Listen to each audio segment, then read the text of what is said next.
നിരോധിത പ്ലാസ്റ്റിക് കവറിൽ ബൊക്കെ കൊടുത്തതിന് അതിരൂക്ഷമായ വിമർശനം ഉന്നയിച്ച് തദ്ദേശ സ്വയംഭരണ വകുപ്പ് മന്ത്രി എം.ബി. രാജേഷ്. പാലക്കാട് കുത്തന്നൂർ ഗ്രാമപഞ്ചായത്ത് കെട്ടിടോദ്ഘാടന ചടങ്ങിലാണ് മന്ത്രിയുടെ വിമർശനം. 10,000 രൂപ വരെ പിഴ ചുമത്താവുന്ന കുറ്റമാണ് ചെയ്തിരിക്കുന്നതെന്ന് മന്ത്രി പറഞ്ഞു. കുത്തന്നൂർ പഞ്ചായത്തിന്റെ പുതിയ കെട്ടിടത്തിന്റെ ഉദ്ഘാടനമാണ് വേദി. പൂക്കൾ കൊണ്ട് നിർമ്മിച്ച ബൊക്കയ്ക്ക് നിരോധിത പ്ലാസ്റ്റിക് കവറാണ് ആഭരണം. മന്ത്രി ബൊക്ക സ്വീകരിച്ചില്ല.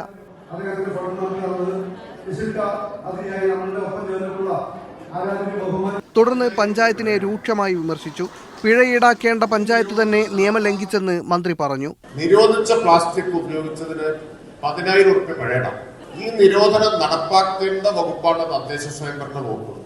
അതിന്റെ മന്ത്രിക്കാണ് ഈ ബൊക്കെ കൊണ്ടുവന്നിട്ടുള്ളത്. ഇത് ഒരു തരത്തിലും ന്യായീകരിക്കാൻ പറ്റാത്ത കാര്യമാണ്. കോൺഗ്രസ് ആണ് കുത്തന്നൂർ പഞ്ചായത്ത് ഭരിക്കുന്നത്. പഞ്ചായത്ത് ഭരണസമിതി പിഴയടക്കാൻ തയ്യാറാണെന്നും മന്ത്രിയുടെ പരസ്യ പ്രതികരണം ശരിയായില്ലെന്നും പഞ്ചായത്ത് പ്രസിഡന്റ് പി.ടി. സഹദേവൻ പറഞ്ഞു. ഞാൻ പഞ്ചായത്തിൽ വലിയൊരു പരിപാടി അവിടെ വെച്ചിട്ട് എൻ്റെ ജീവനക്കാരൻ സെക്രട്ടറിയോ അസിസ്റ്റന്റ് സെക്രട്ടറിയോ ഡോക്ടറോ ആരെയും തെറ്റ് ചെയ്താൽ ഇത് വലിയ തെറ്റാണ് എന്ന് പറയുന്നതാണോ ശരി, അതോ വിളിച്ചു വരുത്തി അങ്ങനെ ഒരു അബദ്ധം പറ്റിയിട്ടുണ്ട്, നിങ്ങൾ ശ്രദ്ധിച്ചിട്ടുണ്ടോ അറിയില്ല, അപ്പോൾ ഇനി അത് ആവർത്തിക്കരുത് എന്ന് പറയുന്നതാണോ ശരി എന്ന് അദ്ദേഹം ചിന്തിക്കട്ടെ. നിരോധിത പ്ലാസ്റ്റിക് ഉൽപ്പന്നങ്ങൾ പിടിച്ചെടുത്ത് പിഴ ചുമത്താൻ തദ്ദേശ സ്ഥാപനങ്ങൾക്ക് സംസ്ഥാന സർക്കാർ നേരത്തെ നിർദ്ദേശം നൽകിയിരുന്നു. മീഡിയ 1 പാലക്കാട്.